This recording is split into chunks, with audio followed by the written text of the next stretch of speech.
Im zweiten Teil rund um den Bau meiner modularen Wasteland-Spielplatte geht es um das Versenken und Bemalen der Bodenfliesen, dem Aufbringen von Sand und einer postapokalyptischen Nass-in-Nass-Bemalung.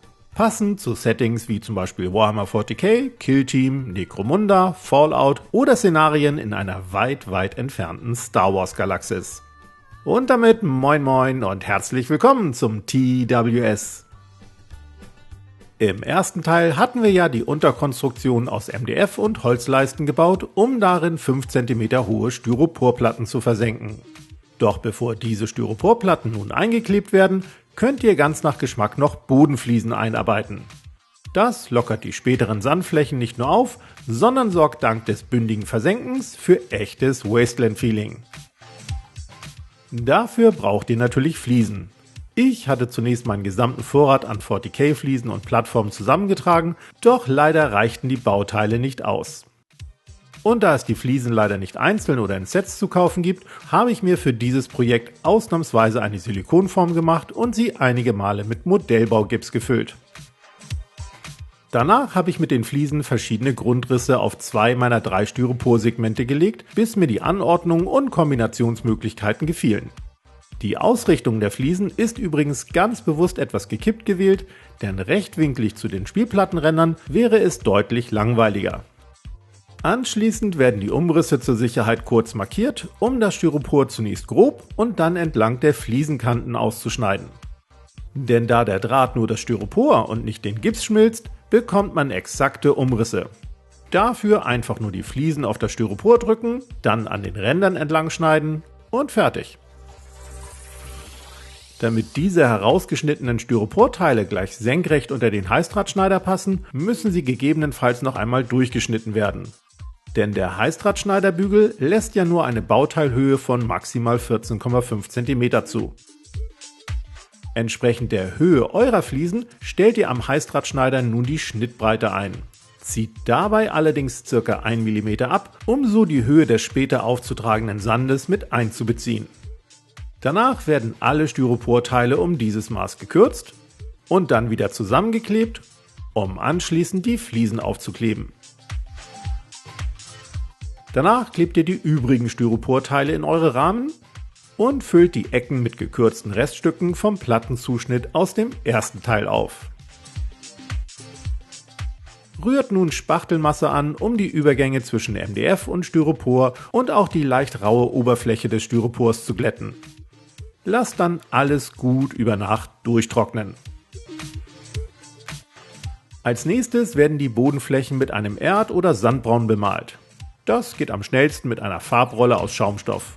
Und wer mag, kann die MDF-Rahmen ebenfalls mit dieser Farbe bemalen. Apropos bemalen, vor ihrem Einsetzen sollen natürlich auch die Fliesen ihre Farbe bekommen. Ich möchte sie blau-grau und gleichzeitig stark verrostet gestalten, daher grundiere ich erstmal alles mit einem dunklen Rostbraun bzw. mit einem Umbra gebrannt.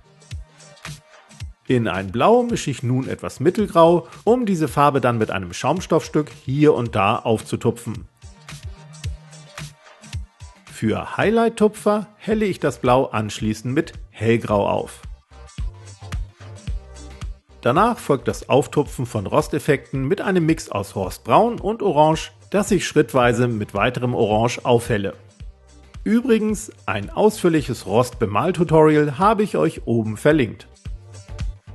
Mit einem Braun und einigen Rostwashes sorge ich dann durch wahlloses Tupfen für farbliche Abwechslung. Es folgt das Besanden der Bodenflächen.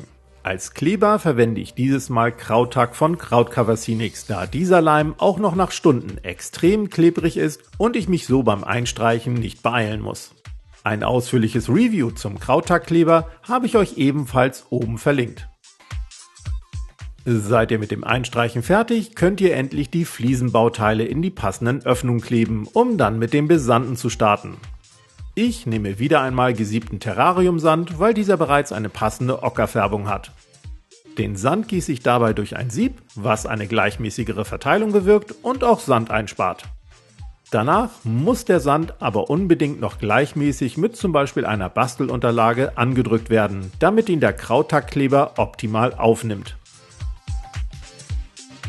Nach dem Abgießen des Überschusses müsst ihr nun noch eventuell kleine Lücken neben den Fliesen mit Sand auffüllen. Bürstet zudem etwas Sand von außen auf die Fliesen, um Verwehung und harmonische Übergänge zu schaffen. Damit nun kein Sandkörnchen mehr abrieseln kann, muss alles gut versiegelt werden. Zum Beispiel mit dem Krautfixer von Krautcover oder einer Holzleim-Wassermischung. Auf diese feuchte Fläche tupft ihr dann mit einer Pipette verschiedene Washes für organische Nass-in-Nass-Verläufe. Ich verwende dafür einige braune, rostfarbene und schwarze Washes und Inks, die ich teils pur und teils auch zu 50% mit Wasser verdünnt bereitstelle. Statt Inks könnt ihr natürlich auch zum Beispiel Contrastfarben nehmen.